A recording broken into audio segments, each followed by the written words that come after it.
Alright guys, sa mapagpalang araw sa inyong lahat. Meron na naman tayong reaction video dito kay Rob Trip, and don't forget to subscribe this channel. At eto na nga, 25 lugar na sa Pilipinas kasama umano sa target ng China. What? Ito ay hypersonic missiles, imbestigahan ng AFP.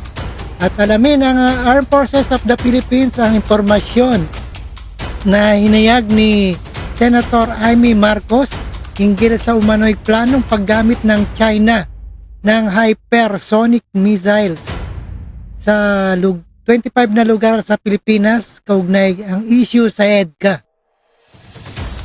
At sa West Philippine Sea, ayon sa AFP, tinuring na nilang seryoso ang nasabing usapin, kaya nakipag-ugnayan sila sa senadora para makuha ng detalye nito.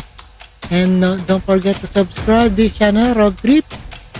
And no other further ado, let's do watch. Armed Forces of the Philippines na seryosong usapin ang inihayag ni Senator Amy Marcos na 25 lugar sa bansa ang posibleng tina-target ng hypersonic missiles ng China dahil sa pagkakaroon ng EDCA sites at dahil sa sitwasyon sa West Philippine Sea. Ayon kay AFP spokesperson Colonel Francel Padilla, handa silang makipag-ugnayan kay Senator Marcos upang makuha ang mga detalye nito at makagawa ng kaukulang aksyon para matiyak ang seguridad ng bansa.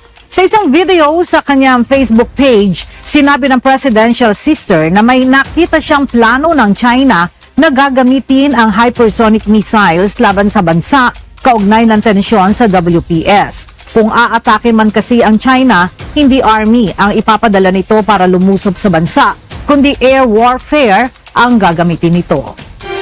Alright guys, napakinggan po natin ang masamang balita. Ayan, 25 na lugar sa Pilipinas ang target ng China ng hypersonic missile. At totoo ba to? At maraming salamat sa panonood at pakikinig dito kay Rob Trip. And see us again sa ating reaction video.